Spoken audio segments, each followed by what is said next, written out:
नमस्कार भक्तजन, आप सभी का मेरे चैनल में हार्दिक स्वागत है। वैकुंठ चतुर्दशी की हार्दिक शुभकामना। वैकुंठ चतुर्दशी की जो भी व्रत रखता हो उसे वैकुंठ चतुर्दशी की कथा अवश्य सुननी चाहिए।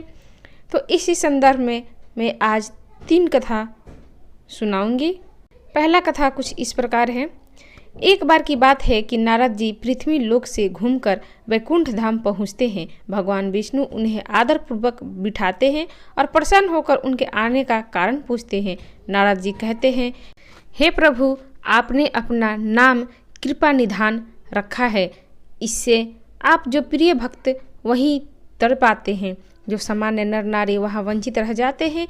इसलिए आप मुझे कोई ऐसा सरल मार्ग बताए जिससे सामान्य भक्त भी आपकी भक्ति का फल पा सके। यह सुनकर भगवान विष्णु जी बोले, हे नारद, मेरी बात ध्यान पूर्वक सुनो।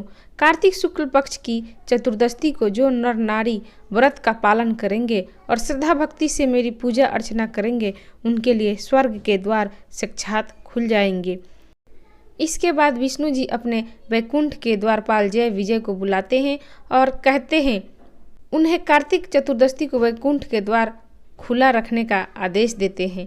भगवान विष्णु कहते हैं कि इस दिन जो भी भक्त मेरा थोड़ा सा भी नाम लेकर पूजा करेगा वह वैकुंठ धाम को प्राप्त करेगा।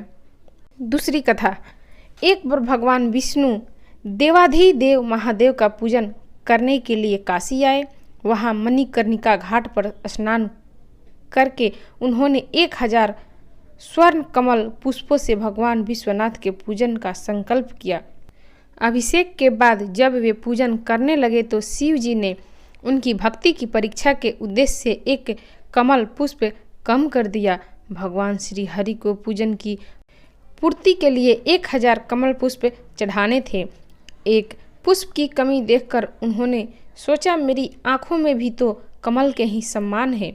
मुझे कमल नयन और पुंडरीकाक्ष कहा जाता है। यह विचार कर भगवान विष्णु अपनी कमल समान आँख चढ़ाने को प्रस्तुत हुए। विष्णु जी की इस अगाध भक्ति से प्रसन्न होकर देवाधिदेव महादेव प्रकट होकर बोले, हे प्रिय विष्णु, तुम्हारे सम्मान संसार में दूसरा कोई मेरा भक्त नहीं है।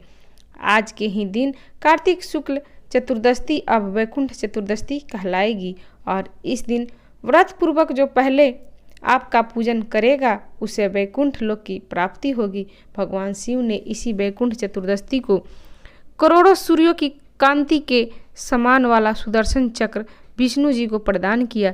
शिव जी तथा विष्णु जी कहते हैं कि इस दिन स्वर्ग के द्वार खुले रहेंगे।